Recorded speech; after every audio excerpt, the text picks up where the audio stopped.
Приветствую уважаемых подписчиков и гостей канала. Перед просмотром ставьте лайк, подписывайтесь на канал и не забывайте нажимать на колокольчик.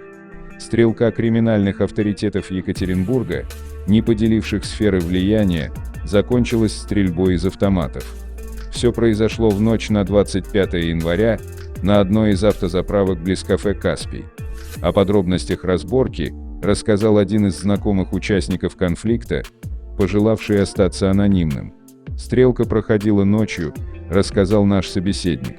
Одного из присутствующих на ней авторитетов, Марселя Гасанова, которому было много претензий, стали избивать, он вырвался и прыгнул в машину, бросив своих людей.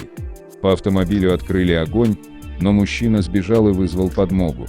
Пока гнались за ним по трассе, бойцы Гасанова подрезали и отправили в кювет машину преследователей, а потом тоже в отместку обстреляли ее из пистолетов и автоматов. По словам другого осведомленного источника, в разборках участвовали чеченцы и дагестанцы.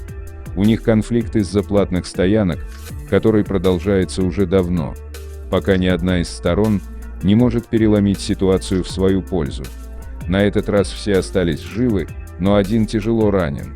В полицию никто из авторитетов пока не стал обращаться, не по понятиям, сообщил инсайдер. Наша редакция попросила прокомментировать произошедший инцидент начальника пресс-службы Свердловского главка МВД Валерия Горелых. Он частично подтвердил конфликт и вот что сообщил по данному поводу. Опубликованные сведения не в полной мере соответствуют действительности. Никаких автоматов в этой истории не фигурирует. Конфликтующими применялся зарегистрированный травматический пистолет.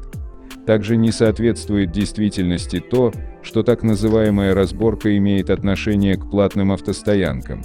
По словам полковника Горелых, речь идет, по предварительным данным, о финансовом долге в сфере бизнеса, связанного с лесозаготовками.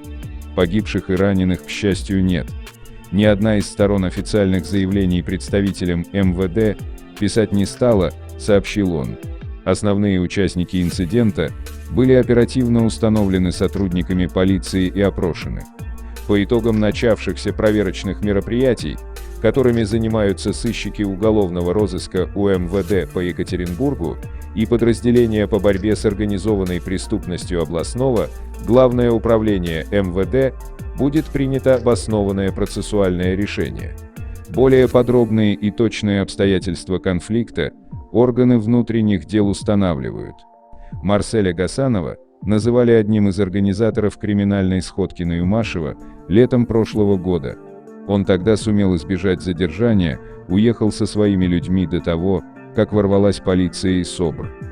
Также он считается связным известного чеченского вора в законе Ахмеда Шалинского, который был назначен смотрящим за Челябинской областью, но имел интересы и в Екатеринбурге.